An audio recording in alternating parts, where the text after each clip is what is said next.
ओम शांति। आज 20 फरवरी 2025 के बाबा के अनमोल मधुर महावाक्य सुनेंगे। आज सतगुरुवार है और सतगुरु बाबा के अनमोल शिक्षाओं भरे महावाक्य हम सभी सुनेंगे। आज बाबा कहे, तुम्हें एक बाप की अव्यभिचारी याद में रहना है। उससे क्या होगा? तो सबसे पहली बात बाबा कहे, देह भान खत्म होगा। दूसरा, अपनी कर्मातीत अवस्था को बना सकेंगे। और तीसरा बाबा कहे, इस शरीर में रहते हुए अविनाशी कमाई जमा कर सकेंगे।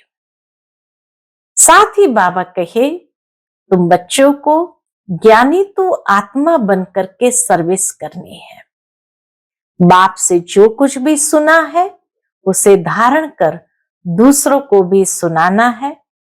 और कहा जाता है, दे दान तो छूटे ग्रहण। तो तुम बच्चों को विकारों का दान देकर राहु के ग्रहण से स्वयं को मुक्त करना है।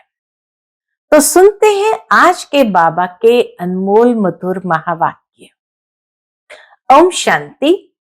मीठे बच्चे, अब विकारों का दान दो तो ग्रहण उतर जाए और यह तमो प्रधान दुनिया सतो प्रधान बने। आज की मुरली से प्रश्न है, तुम बच्चों को किस बात से कभी भी तंग नहीं होना चाहिए? उत्तर, तुम्हें अपनी लाइफ से, इस जीवन से कभी भी तंग नहीं होना चाहिए। क्यों? क्योंकि यह हीरे जैसा जन्म गाया हुआ है। इनकी संभाल भी करनी है। तंदुरुस्त होंगे तो नॉलेज सुनते रहेंगे। यहां जितना दिन जिएंगे कमाई होती रहेगी, हिसाब किताब चुकतू होता रहेगा। आज की मुरली से पहले गीत बजा है, ओम नमः शिवाय। ओम शांति। आज गुरुवार है। तुम बच्चे कहेंगे सतगुरुवार, क्योंकि सतयुग की स्थापना करने वाला भी है। सत्यनारायण की कथा भी सुनाते हैं। प्रैक्टिकल में नर से नारायण बनाते हैं। कथा सुनाकर अर्थात ज्ञान सुनाकर नर से नारायण बनाते हैं। गाया भी जाता है, सर्व का सदगति दाता। फिर वृक्षपति भी है। यह मनुष्य सृष्टि का झाड़ है, जिसको कल्प वृक्ष कहते हैं। कल्प कल्प अर्थात 5000 वर्ष बाद फिर से हूबहू रिपीट होता है। झाड़ भी रिपीट होता है ना। फुल 6 मास निकलते हैं, फिर माली लोग जड़ निकाल रख देते हैं, फिर लगाते हैं तो फूल निकल पड़ते हैं। अब यह तो बच्चे जानते हैं। बाबा कहे, जैसे एक माली भी 6 मास नर्सरी में अपने झाड़ को रखते, परवरिश करते हैं, फिर लगाते हैं तो फिर फूल निकलने शुरू हो जाते हैं। अब यह तो बच्चे जानते हैं। बाप की जयंती भी आधा कल्प मनाते हैं, आधा कल्प भूल जाते हैं। द्वापर के बाद मनाना शुरू किया तो सतयुग त्रेता में तो बाबा की जयंती भी भूल जाते हैं। भक्ति मार्ग में आधा कल्प याद करते हैं।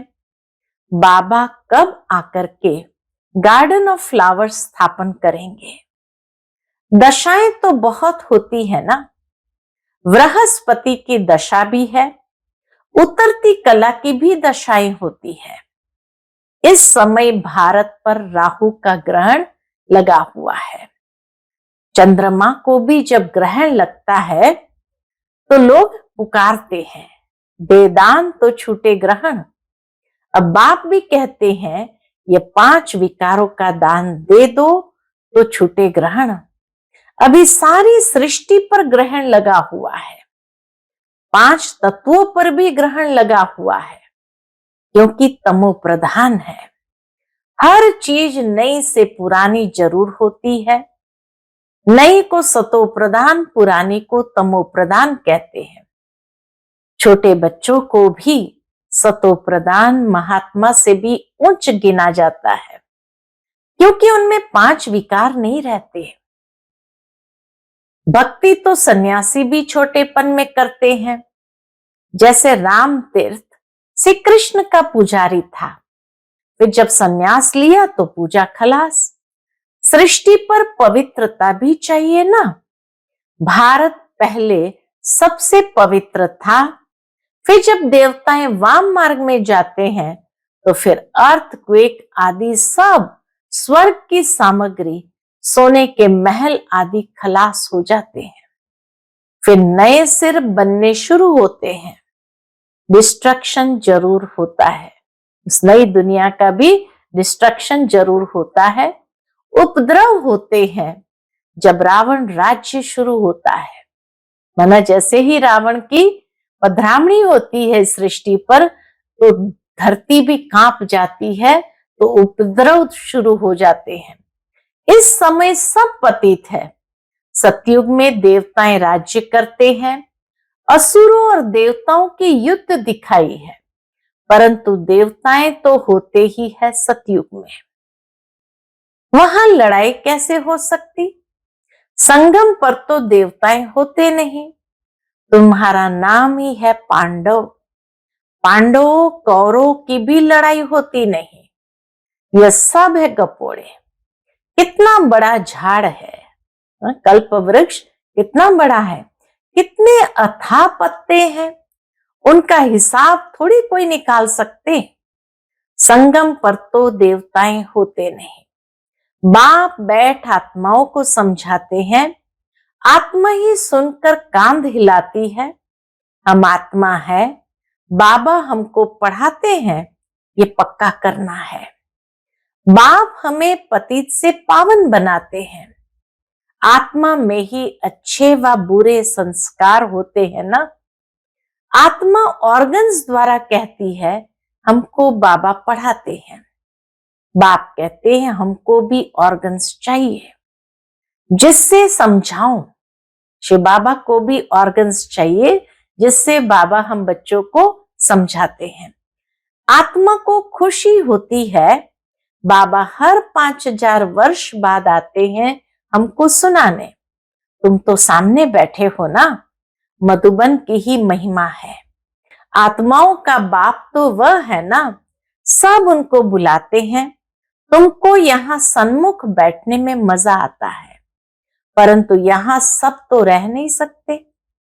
अपनी कारोबार सर्विस आदि को भी देखना है। आत्माएं सागर के पास आती है, धारण कर फिर जाए औरों को सुनाना है, नहीं तो औरों का कल्याण कैसे करेंगे। इसलिए मधुबन में आना है, रिफ्रेश होना है, बादल भरने हैं और फिर जाकर के बरसना है, अर्थात दूसरों को सुनाना है, उन्हों का भी कल्याण करना है। योगी और ज्ञानी तो आत्मा को शौक रहता है हम जाकर औरों को भी समझाएं। अब शिव जयंती मनाई जाती है ना, भगवान वाच है। भगवान वाच से कृष्ण के लिए नहीं कह सकते, वह तो है दैवी गुणों वाला मनुष्य। डिटिज्म कहा जाता है। अब बच्चे यह तो समझ गए हैं कि अभी देवी देवता धर्म नहीं है, स्थापना हो रही है। तुम ऐसे नहीं कहेंगे कि हम अभी देवी देवता धर्म के हैं, नहीं, अभी तुम ब्राह्मण धर्म के हो, देवी देवता धर्म के बन रहे हो। देवताओं का परछाया इस पतित सृष्टि पर नहीं पड़ सकता, इसमें देवताएं आ न सके। पतित सृष्टि पर देवताओं का परछाया ही नहीं पड़ सकता, तो देवताएं कैसे आ सकते हैं। तुम्हारे लिए नई दुनिया चाहिए। लक्ष्मी की भी पूजा करते हैं तो घर की कितनी सफाई कर देते हैं। अब इस सृष्टि की भी कितनी सफाई होनी है। सारी पुरानी दुनिया ही खत्म हो जानी है। लक्ष्मी से मनुष्य धन ही मांगते हैं। लक्ष्मी बड़ी या जगदम्बा बड़ी?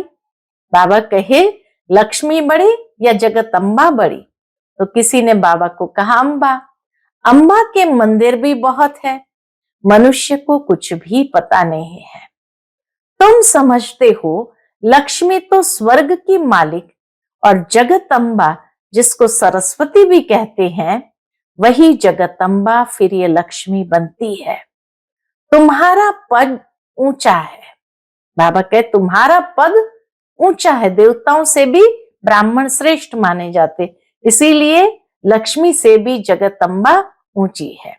देवताओं का पद कम है, ऊंचते ऊंच तो ब्राह्मण चोटी है ना। तुम हो सबसे ऊंच, तुम्हारी महिमा है। सरस्वती जगदम्बा, उनसे क्या मिलता है? सृष्टि की बादशाही। वहां तुम धनवान बनते हो, विश्व का राज्य मिलता है। फिर गरीब बनते हो, भक्ति मार्ग शुरू होता है। फिर लक्ष्मी को याद करते हैं। हर वर्ष लक्ष्मी की पूजा भी होती है। लक्ष्मी को हर वर्ष बुलाते हैं। जगत अम्बा को कोई हर वर्ष नहीं बुलाते हैं। जगत अम्बा की तो सदैव पूजा होती ही है, 12 मास जगत अम्बा की पूजा होती है। बाकी लक्ष्मी को धनतेरस पर विशेष बुलाते हैं। तो बाबा कहे जगत अम्बा की तो सदैव पूजा होती ही है। जब चाहे तब अम्बा के मंदिर में जाए। यहां भी जब चाहो जगत अम्बा से मिल सकते हो। तुम भी जगत अम्बा हो ना। बाबा सभी बच्चों को कहते तुम भी जगत अम्बा हो ना। सबको विश्व का मालिक बनने का रास्ता बताने वाले हो। जगत अम्बा के पास सब कुछ जाकर मांगते हैं। लक्ष्मी के पास तो सिर्फ धन मांगते हैं। लक्ष्मी से सिर्फ धन मांगते हैं। उनके आगे तो सब कामनाएं रखेंगे। तो सबसे उच्च मर्तबा तुम्हारा अभी है, जबकि बाप के आकर बच्चे बने हो। बाप वर्षा देते हैं। अभी तुम हो ईश्वरीय संप्रदाय, फिर होंगे दैवी संप्रदाय। इस समय सब मनोकामनाएं भविष्य के लिए पूरी होती है। कामना तो मनुष्य को रहती है ना। तुम्हारी सब कामनाएं पूरी होती है। यह तो है आसुरी दुनिया। बच्चे देखो कितने पैदा करते हैं। तुम बच्चों को तो साक्षात्कार कराया जाता है। सतयुग में कैसे श्री कृष्ण का जन्म होता है। वहां तो सब कायदे सिर होता है, दुख का नाम नहीं रहता। बच्चे का जन्म होते समय भी कोई दुख का नाम नहीं रहता। उनको कहा ही जाता है सुखधाम। तुमने अनेक बार सुख में पास किया है, अनेक बार हार खाई है और जीत भी पाई है। अभी स्मृति आई है कि हमको बाबा पढ़ाते हैं। स्कूल में नॉलेज पढ़ते हैं, साथ साथ मैनर्स भी सीखते हैं ना। वहां कोई इन लक्ष्मी नारायण जैसे मैनर्स नहीं सीखते हैं। अभी तुम दैवी गुण धारण करते हो। महिमा भी उनके ही गाते हैं, देवताओं की। सर्वगुण संपन्न, 16 कला संपूर्ण। तो अभी तुमको ऐसा बनना है। तो इसी विश्वविद्यालय में हमें दैवी मैनर्स भी सिखाए जाते हैं। तुम बच्चों को अपनी इस लाइफ से कभी तंग नहीं होना चाहिए। इतनी प्रैक्टिकल बात बाबा बताते हैं कि इसी जन्म को इतना श्रेष्ठ बताया गया। ईश्वरीय संतान है, सारे कल्प में ऊंचे से ऊंचा जन्म है। तो इस लाइफ से कभी तंग नहीं होना चाहिए, क्योंकि यह हीरे जैसा जन्म गाया हुआ है। इनकी संभाल भी करनी होती है। तंदुरुस्त होंगे तो नॉलेज सुनते रहेंगे, बीमारी में भी सुन सकते हैं, बाप को याद कर सकते हैं। यहां जितना दिन जिएंगे सुखी रहेंगे, कमाई होती रहेगी, हिसाब किताब चुकतू होता रहेगा। बच्चे कहते बाबा सतयुग कब आएगा? ये बहुत गंदी दुनिया है। इसलिए बाबा से पूछते हैं बाबा सतयुग कब आएगा? ये बहुत गंदी दुनिया है। बाप कहते अरे पहले कर्मातीत अवस्था तो बनाओ, जितना हो सके पुरुषार्थ करते रहो। बच्चों को सिखलाना चाहिए कि शिव बाबा को याद करो। यह है अव्यभिचारी याद। एक शिव की भक्ति करना वह है अव्यभिचारी भक्ति, सतो प्रधान भक्ति। फिर देवी देवताओं को याद करना वह है सतो भक्ति। बाप कहते उठते बैठते मुझ बाप को याद करो। बच्चे ही बुलाते हैं, हे पतित पावन, हे लिबरेटर, हे गाइड। ये आत्मा ने कहा ना। बच्चे याद करते हैं, बाप अभी स्मृति दिलाते हैं। बच्चे बाबा को याद करते हैं और बाप इस समय आकर हमको स्मृति दिलाते, तुम याद करते आए हो, हे दुख हरता सुख करता आओ, आकर दुख से छुड़ाओ, लिबरेट करो, शांति धाम में ले जाओ। बाप कहते तुमको शांति धाम में ले जाऊंगा। बाबा भी कहते हाँ बच्चे, तुम्हें शांति धाम में ले जाऊंगा। फिर सुख धाम में तुमको साथ नहीं देता हूं, वहां तुमको अकेले ही जाना है, साथ अभी ही देता हूं। संगम युग पर ही बाबा आकर साथ देते हैं। सभी आत्माओं को घर ले जाता हूं, मेरा अभी पढ़ाने का साथ है और फिर वापस घर ले जाने का साथ है। बस मैं अपना परिचय तुम बच्चों को अच्छी रीति बैठ सुनाता हूं। जैसे जैसे जो पुरुषार्थ करेंगे उसी अनुसार फिर वहां प्रारब्ध पाएंगे। समझ तो बाप बहुत देते हैं, जितना हो सके मुझे याद करो तो विकर्म विनाश होंगे और उड़ने के पंख मिल जाएंगे। आत्मा को कोई ऐसे पंख नहीं है, आत्मा तो एक छोटी बिंदी है। किसको ये पता नहीं है कि आत्मा में कैसे 84 जन्मों का पाठ नुंदा हुआ है। न आत्मा का किसको परिचय है, न परमात्मा का परिचय है। तब बाप कहते मैं जो हूं, जैसा हूं, मुझे कोई भी जान नहीं सकते। इसीलिए बाबा कहते मैं जो हूं, जैसा हूं, मुझे कोई भी जान नहीं सकता है। मेरे द्वारा ही मुझे और मेरी रचना को जान सकते हैं। जब तक स्वयं बाबा न आए और न बताए तब तक हम नहीं जान सकते हैं। मैं ही आकर तुम बच्चों को अपना परिचय देता हूं, आत्मा क्या है वह भी समझाता हूं। इनको सोल रियलाइजेशन कहा जाता है। आत्मा ब्रुकुटी के बीच में रहती है, कहते भी है ब्रुकुटी के बीच चमकता है अजब सितारा। परंतु आत्मा क्या चीज है यह बिल्कुल कोई नहीं जानते। जब कोई कहते हैं कि आत्मा का साक्षात्कार हो तो उन्हें समझाओ कि तुम तो कहते हो ब्रुकुटी के बीच में स्टार है, स्टार को क्या देखेंगे। टीका भी स्टार का ही देते हैं, चंद्रमा में भी स्टार दिखाते हैं। वास्तव में आत्मा है स्टार। आत्मा छोटी सी बिंदी स्टार है। अभी बाप ने समझाया है तुम ज्ञान स्टार्स हो। बाबा कहे तुम कौन हो, ज्ञान स्टार्स हो। बाकी वह सूर्य चांद सितारे तो मांडवे को रोशनी देने वाले हैं, वह कोई देवताएं नहीं है। भक्ति मार्ग में सूर्य को भी पानी देते हैं, तर्पण देते ना। भक्ति मार्ग में ये बाबा भी सब करते थे। ब्रह्मा बाबा ने भी सारी पूजा किया है। सूर्य देवताय नमः, चंद्र देवताय नमः कहकर पानी देते थे। ये सब है भक्ति मार्ग। इसने तो बहुत भक्ति की हुई है।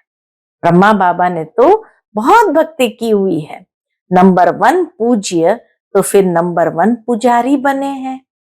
नंबर तो गिनेंगे ना, रुद्र माला के भी नंबर तो है ना।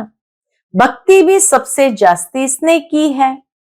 अब बाप कहते हैं छोटे बड़े सबकी वानप्रस्थ अवस्था है। अभी मैं सबको ले जाऊंगा, फिर यहां आएंगे नहीं।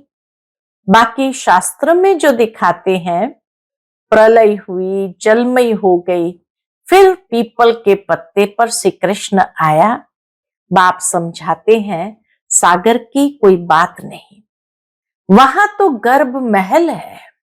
जहां बच्चे बहुत सुख से रहते हैं, यहाँ गर्भ जेल कहा जाता है। कोई धर्म क्यों नहीं दिखाए हैं? बोलो, औरों के 84 जन्म तो है नहीं। सब धर्म झाड़ में दिखाए हैं, उससे तुम अपना हिसाब निकालो कि कितना जन्म लिए होंगे। हमको तो सीढ़ी 84 जन्म की दिखानी है, बाकी सब चक्र में और झाड़ में दिखाया है। इनमें सब बातें समझाई है। नक्शा देखने से बुद्धि में आ जाता है ना। बाबा कहे नक्शा देखने से बुद्धि में आ जाता है ना। लंदन कहाँ है, फलाना शहर कहाँ है। बाप कितना सहज कर समझाते हैं। सभी को यही बताओ कि 84 का चक्र कैसे फिरता है। अभी तमो प्रधान से सतो प्रधान बनना है, तो बेहद के बाप को याद करो तो तुम पावन बन जाएंगे, और फिर पावन दुनिया में चले जाएंगे। कोई तकलीफ की बात नहीं है। जितना समय मिले बाप को याद करो तो पक्की टेव पड़ जाएगी। बाप की याद में तुम दिल्ली तक पैदल जाओ। बाबा कहे बाप की याद में तुम दिल्ली तक पैदल जाओ तो भी थकावट नहीं होगी। सच्ची याद होगी तो देह का भान टूट जाएगा, फिर थकावट हो नहीं सकती। पिछाड़ी में आने वाले और ही याद में तीखे जाएंगे। ये भी बाबा का वरदान है कि पीछे आने वाले याद में और भी तीखे जाएंगे। अच्छा, मीठे मीठे सिकिलते बच्चों प्रति माता पिता बाप दादा का याद प्यार और गुड मॉर्निंग। रूहानी बाप की रूहानी बच्चों को नमस्ते। हम सभी रूहानी बच्चों की रूहानी माता पिता बाप दादा को याद प्यार, गुड मॉर्निंग और नमस्ते नमस्ते। शुक्रिया बाबा, शुक्रिया। आज की मुरली से धारणा के लिए मुख्य सार है। पहली पॉइंट, एक बाप की अव्यभिचारी याद में रह देभान को खत्म करना है। अपनी कर्मातीत अवस्था बनाने का पुरुषार्थ करना है। इस शरीर में रहते अविनाशी कमाई जमा करनी है। दूसरी पॉइंट, ज्ञानी तो आत्मा बन औरों की सर्विस करनी है। बाप से जो सुना उसे धारण कर दूसरों को सुनाना है। 5 विकारों का दान दे, राहु के ग्रहण से मुक्त होना है। आज का बाप दादा का मधुर वरदान हम बच्चों के प्रति है। एक मत और एक रस अवस्था द्वारा धरनी को फलदायक बनाने वाले हिम्मतवान भव। एक मत और एक रस अवस्था द्वारा धरनी को फलदायक बनाने वाले हिम्मतवान भव। जब आप बच्चे हिम्मतवान बनकर संगठन में एक मत और एक रस अवस्था में रहते व एक ही कार्य में लग जाते हो तो स्वयं भी सदा प्रफुल्लित रहते और धरनी को भी फलदायक बनाते हो। जैसे आजकल साइंस द्वारा अभी अभी बीज डाला, अभी अभी फल मिला, ऐसे ही साइलेंस के बल से सहज और तीव्र गति से प्रत्यक्षता देखेंगे। जब स्वयं निर्विघ्न एक बाप की लगन में मगन एक मत और एक रस रहेंगे तो अन्य आत्माएं भी स्वतः सहयोगी बनेगी और धरनी फलदायक हो जाएगी। आज का स्लोगन है, जो अभिमान को शान समझ लेते वह निर्माण नहीं रह सकते। जो अभिमान को शान समझ लेते वह निर्माण नहीं रह सकते। आज का अव्यक्त इशारा है, एकांत प्रिय बनो, एकता और एकाग्रता को अपनाओ। एकांतवासी और रमणीकता दोनों शब्द में बहुत अंतर है, लेकिन संपूर्णता में दोनों की समानता रहे। जितना ही एकांतवासी उतना ही फिर साथ साथ रमणीकता भी हो। एकांत में रमणीकता गायब नहीं होनी चाहिए। दोनों समान और साथ साथ रहे, अभी अभी एकांतवासी, अभी अभी रमणीक, जितनी गंभीरता उतना ही मिलनसार भी हो। मिलनसार अर्थात सर्व के संस्कार और स्वभाव से मिलने वाला, सर्व के संस्कार और स्वभाव से मिलने वाला। अच्छा, ओम शांति।